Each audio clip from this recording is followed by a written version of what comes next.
السلام علیکم ورحمۃ اللہ وبرکاتہ۔ الحمدللہ الحمدللہ جس نے ہمیں اپنی قرآن کی نعمت عطا کی، الحمدللہ جس نے ہمیں اسے پڑھنے کی توفیق عطا کی اور اتنے اچھے استاد عطا کیے، جبکہ بہت سے لوگ اس علم سے نہ صرف دور ہیں بلکہ ان کی زندگی میں استاد ہے ہی نہیں۔ الحمدللہ جس نے ہمیں زندگی کی مہلت عطا کی، اللہ سبحانہ وتعالی ہمیں ہمیشہ نیکیوں کے ساتھ جوڑے رکھے اور ہمیں ہمارے اپنے ہی نفسوں کے وبال سے بچائے، ہمارے اپنے ہی نفسوں کے شر سے محفوظ رکھے، کیونکہ انسان کے نفس بہکتے رہتے ہیں جب تک کہ اللہ سبحانہ وتعالی اسے تھام نہ لے اور اسے ہدایت نہ دے دے۔ تو اس لیے ہم سب پہ شکر واجب ہے کہ جس نے ہمارے وقت کو اس نیکی میں لگانے کی توفیق عطا فرمائی۔ نحمده ونصلي على رسوله الكريم اما بعد فاعوذ بالله من الشيطان الرجيم بسم الله الرحمن الرحيم رب اشرح لي صدري ويسر لي امري واحلل عقدة من لساني يفقهوا قولي ربي زدني علما۔ اللهم صل وسلم وبارك على نبينا محمد صلی اللہ علیہ وسلم۔ جی، اتباع سننا کے حوالے سے آپ ماشاءاللہ بہت اچھا سیکھ رہے ہیں، علم آ رہا ہے، زندگی میں بہت ساری چیزوں کو سمجھنے کا موقع مل رہا ہے کہ کیا ادب ہے، کیا ایک مینرز ہیں زندگی میں۔ اسی میں سے ہم نے ایک مینر یہ سیکھا تھا کہ اگر کوئی شخص کسی کو چھینک آتی ہے تو وہاں جو بیٹھا شخص ہے وہ کیا کرے۔ اس کے بارے میں حدیث میں آتا ہے کہ چھینک کے پاس اگر کوئی چھینک رہا ہے، ساتھ والے شخص کو کیا کہنا چاہیے؟ جی عروہ۔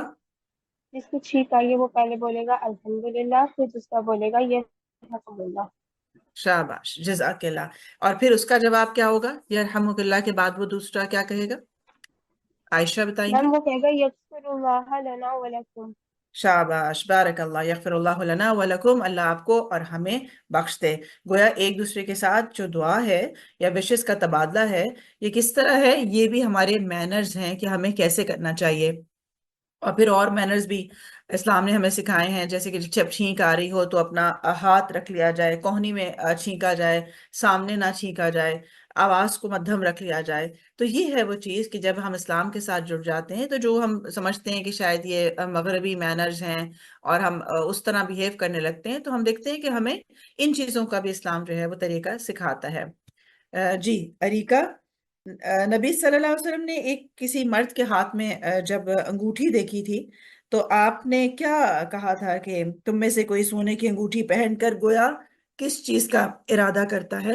آپ نے ایک سخت بات کہی تھی کہ جو سونے کی انگوٹھی مرد پہنے گا گویا اس نے کس چیز کا ارادہ کیا، کیونکہ آپ نے وعید بتا کر اس کی اہمیت بتائی ہے کہ اسے معمولی نہ سمجھا جائے۔ آمینہ اکبر۔ وجی آگ کا، جی، جہنم کی آگ یعنی کا۔ بالکل، یعنی کتنی بڑی بات ہے کہ جو انگوٹھی پہنتا ہے مرد گویا اس نے آگ کے انگارے کا قصد کیا ہے۔ تو اس لیے جیسا کہ آپ دیکھیں گے کہ سونے کے اوپر، سونے چاندی کے اوپر زکوٰۃ نہ دینے والوں کے لیے بھی یہی بات آتی ہے کہ اس سونے چاندی سے ان کے پیشانی کو، پہلو کو تپایا جائے گا، گرم کیا جائے گا۔ اور اس کو کیوں اس کی دی جائے گی؟ کیونکہ وہ شخص تھا، کیونکہ یہ چیزیں ہم زینت کے لیے پہنتے ہیں نا، یا ایک اپنے آپ کو شو آف کرنے کے لیے۔ تو اس لیے یہ چیز ہے کہ جو چیز انسان کے تکبر کا ذریعہ بن جاتی ہے یا نافرمانی میں استعمال ہوتی ہے، وہ چیز خود ایک وبال بن جائے گی۔ آج تو یہ بڑا روب جمانے کا ذریعہ ہے، لیکن کل یہی چیز جو ہے وہ آگ میں جانے کا ذریعہ بنے گی۔ اس لیے کسی بھی موقع کے اوپر گولڈ کا مرد کو تحفہ نہیں دینا چاہیے۔ ہم سمجھتے ہیں کوئی بات نہیں، پہنے گا تو نہیں نا، منگنی میں پہنا دیں تاکہ خاندان میں ذرا واہ واہ ہو جائے کہ دیکھو جی گولڈ کی انگوٹھی دی تھی، اور داماد پہ بھی ایک روب آ جائے۔ تو اس کو جو ہے اگر کوئی مانگے بھی، ڈیمانڈ بھی کرے، تو اس کو حدیث سنا کر اس چیز سے باز رکھنا چاہیے۔ ہاں، آپ کوئی گھڑی دے سکتے ہیں، مردوں کے حوالے سے گفٹ دینا ہو، لیکن اس چیز سے بچنا چاہیے۔ آپ بتائیں گی کہ کوئی ایک ہے چیز جس کو نبی صلی اللہ علیہ وسلم نے مسجد میں جانے سے پہلے کھانے کو پسند نہیں فرمایا ہے؟ آمنہ حبیب۔ لہسن سے لہسن کھا کے مسجد جانے سے آپ نے منع نہیں کیا ہے، آپ نے کہا مجھے نہیں، پسند نہیں ہے۔ پسند نہیں ہے۔ آپ جی جی، جی کیونکہ نا قرآن یا حدیث کو بیان کرتے ہوئے الفاظ کا چناؤ درست ہونا بہت ضروری ہے۔ یعنی اگر آپ نے کسی چیز سے منع کیا کا مطلب ہو جائے گا کہ وہ منع ہے، ٹوٹل لہسن کھانا ہی منع ہے۔ آپ یہ کر ہی نہیں سکتے. ایک ہے کہ مجھے پسند نہیں ہے، جیسے آپ نے وہ کھانا بھجوایا تو آپ نے پوچھا کیوں بھجوا دیا، کیا یہ حرام ہو گیا؟ آپ نے کہا نہیں حرام نہیں ہے، مجھے پسند نہیں ہے کہ میں جب ایسا لہسن جس کی اسمیل ہوتی ہے وہ کھا کر میں مسجد کی طرف جاؤں. تو یہ یاد ہاں رکھیے جی. اس کے ذریعے سے بھی آپ کی اصلاح مقصود ہوتی ہے. سوال کرنے کا مقصد یہی ہوتا ہے کہ آپ کو سوال اور جواب دونوں دینا آئے، سننا آئے، سمجھنا آئے. اور کیونکہ اگر آپ اس چیز کو کہتے ہیں منع ہے تو اس کا مطلب ہے لہسن حرام ہو گیا، ٹھیک ہے، جبکہ وہ حرام نہیں ہے. پھر اسی طرح اگر آپ یہ کہتے ہیں کہ لہسن اور پیاز دونوں کھانے سے آپ نے کہا کہ وہ یہ کھا کے مزہ نہ جائے، تو آپ نے پیاز تو کہا ہی نہیں ہے. اسی لیے آپ دیکھیں گے کہ یہ جو احادیث ہم تک پہنچی ہیں، یہ جو دین ہم تک پہنچا ہے، یہ بہت ہی محتاط طریقے سے ہم تک پہنچا ہے. اور اس کو محتاط کرنے کا مقصد کیا تھا؟ یہی مقصد تھا کہ کوئی بات اضافی اپنی طرف سے نہ. تو کیا تھا، ہم یہ بات کر رہے تھے کہ کسی بھی چیز کو سیکھتے ہوئے پراپر ہم سیکھنا اس لیے ضروری ہے، الفاظ، انداز، طریقہ کیا ہے، سوال کا بھی سمجھنا آتا ہو اور جواب بھی دینا آتا ہو. اب اگر ہم اس میں دیکھتے ہیں تو ہم دیکھتے ہیں کہ مختصر اصطلاحات کیا ہوتی ہیں. اصطلاح کہتے ہیں یعنی کہ آپ ٹائٹل دیکھیں گے، کبھی آپ کوئی حدیث دیکھتے ہیں تو اس میں آپ کو کہیں لکھا آتا ہے متواتر یہ حدیث ہے، کہیں لکھا آتا ہے صحیح حدیث ہے، کہیں لکھا آتا ہے حسن ہے. تو سمجھ میں نہیں آتا کہ کیا کیٹیگری ہے. تو مختصر سا ہم اس کو دیکھیں گے تاکہ آپ کو کہیں یہ چیزیں لکھی نظر آئیں تو آپ ہلکا سا اندازہ کر سکیں. تو سب سے پہلے جو حدیث ہے وہ کیا ہے؟ رسول اللہ صلی اللہ علیہ وسلم کا فرمان حدیث کہلاتا ہے. پھر مرفوع حدیث کیا ہوتی ہے؟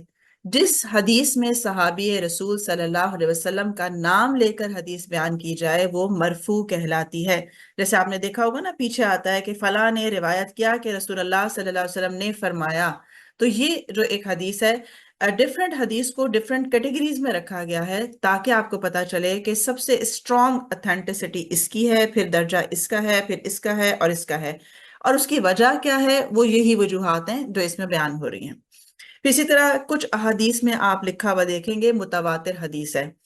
جس حدیث کے راوی ہر زمانے میں اتنے ہوں جن کا جھوٹ پر اکٹھے ہونا ممکن ہی نہ ہو، وہ متواتر کہلاتی ہے. یعنی ہر راوی نے یہی بات کہی، یہی بات کہی. تو یہ ہو نہیں سکتا کہ اتنے سارے راوی بات کریں اور بالکل ایک جیسی بات کریں، لہٰذا وہ متواتر ایک ہی جیسی حدیث چلی آ رہی ہے. پھر ایک کیٹیگری ہے مقبول حدیث. جس حدیث کے راویوں کی دیانت اور سچائی تسلیم ہو وہ مقبول حدیث کہلاتی ہے. یعنی جتنے لوگ بیان کر رہے ہیں، کیونکہ آپ کہتے ہیں نا روایت کیا، روایت کون کر رہا ہے؟ جس نے یا تو دیکھا یا سنا آپ سے کوئی بات اور اس نے آگے بیان کر دی، لہٰذا اس کی دیانت اور سچائی جتنی اتھینٹک ہے وہ مقبول حدیث ہے. اور اس میں ہم دیکھ رہے ہیں کہ پھر ہم نے کہا کہ جو امانت اور دیانت کے ساتھ جو ہے وہ آگے پہنچا رہے ہیں، وہ چیز جو ہے وہ مقبول کہلا رہی ہے. پھر ایک کیٹیگری ہوتی ہے صحیح حدیث. وہ کیا ہوتی ہے کہ حدیثوں کے نیچے لکھا ہوتا ہے صحیح. تو جس حدیث کے راوی ثقہ، پرہیزگار اور قابل اعتبار حافظے کے مالک ہوں اور سند متصل ہو، وہ حدیث صحیح کہلاتی ہے. یعنی حافظہ ہر شخص کا بہت اچھا نہیں ہوتا. بعض دفعہ ہو سکتا ہے آپ بہت قابل ہوں، بہت ایماندار ہوں، لیکن آپ کے حافظے میں تھوڑا سا اگر جھول ہوگا تو وہ چیز بھی صحیح کے درجے تک نہیں آئے گی. اور سند متصل ہو کیا مراد ہے؟ یعنی کہ جو نبی صلی اللہ علیہ وسلم سے براہ راست اس نے سنا، اس نے سنا، اس نے سنا، تو وہ سند کے درمیان میں کوئی مسنگ نہیں ہے، کوئی شخص جو ہے، تو وہ متصل کہلاتی ہے. پھر ایک ہے درجہ حدیث کا جو حسن حدیث ہے. جس حدیث کے راوی صحیح حدیث کے راویوں کی نسبت حافظے میں کم ہوں لیکن باقی شرائط وہی ہوں جو کہ ایک حدیث کو لینے کے لیے شرائط ہوتی ہیں، تو وہ حسن حدیث کہلاتی ہے. اس طرح ڈفرینٹ کیٹیگریز کے ساتھ ہم جب احادیث کو دیکھتے ہیں تو اس سے ایک طالب علم کو پتہ چل جاتا ہے کہ اچھا یہ حدیث جو ہے وہ کس درجے میں آتی ہے. ایک عام آدمی کو پتہ نہیں چلتا نا کہ یہ حدیث صحیح ہے نہیں ہے. وہ کسی کی بنائی ہوئی باتوں کو بھی نیچے اگر لکھا ہو بخاری تو وہ آگے فارورڈ کرنا شروع ہو جاتے ہیں. تو اس لیے ان احادیث کو خود سے پڑھنا اور اس کے اتھینٹسٹی کو دیکھنا بھی ایک ذمہ داری ہے. پھر ہم دیکھتے ہیں اصطلاحات کتب ہیں. یعنی آپ نے دیکھا ہوگا ڈفرینٹ کتابوں کے نام آتے ہیں.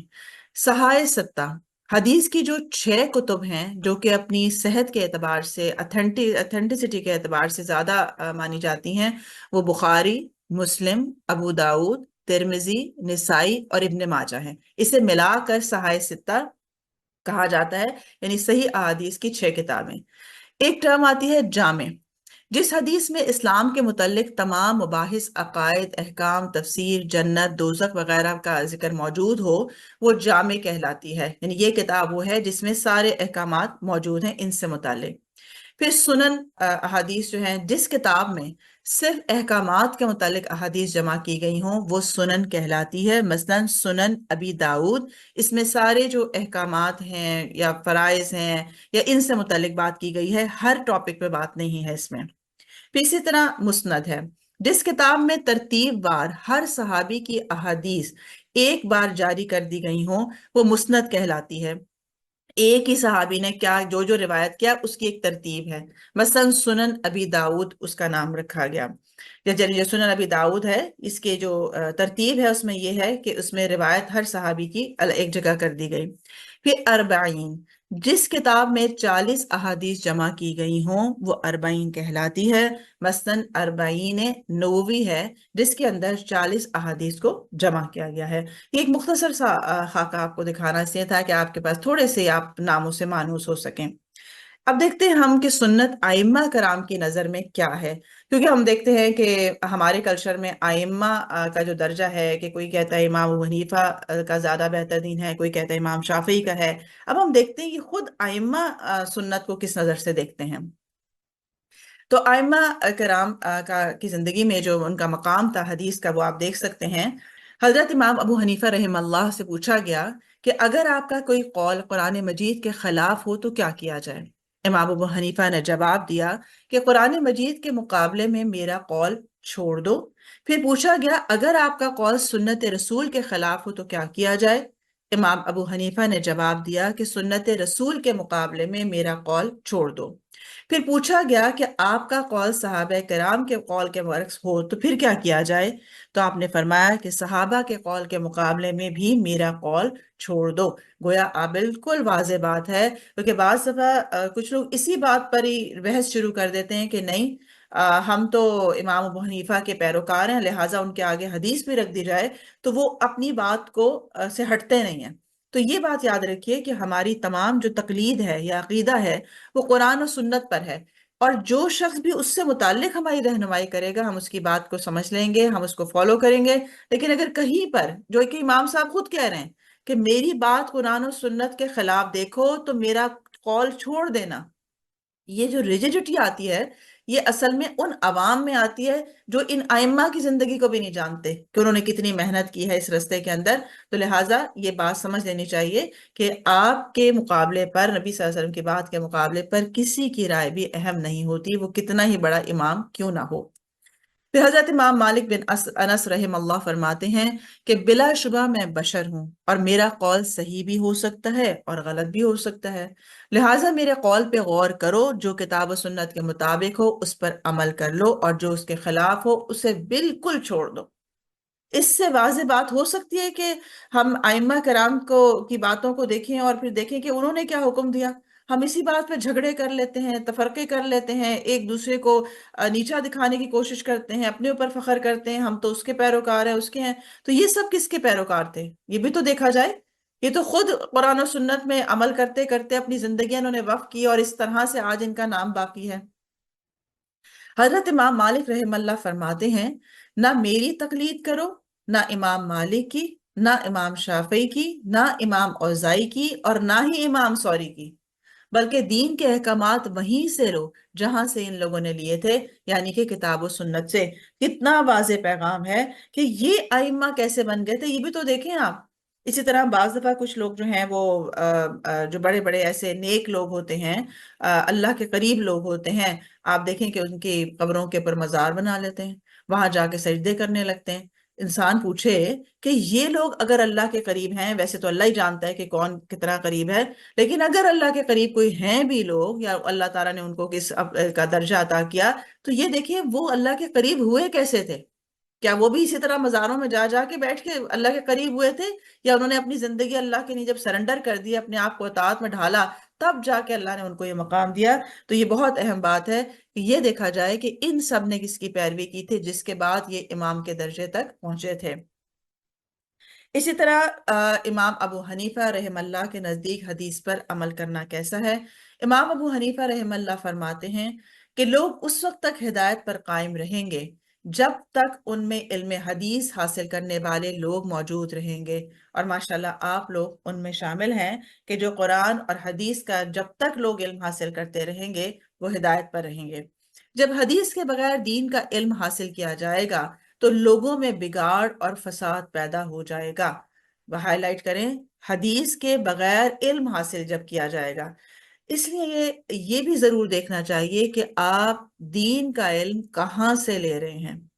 آج کل آپ دیکھیں پاکستان میں خاص طور پہ اتنا مدرسہ ہے، اتنی دین کی سکھانے والی جگہ ہیں، لیکن اتنا ہی دین عمل میں کم ہے۔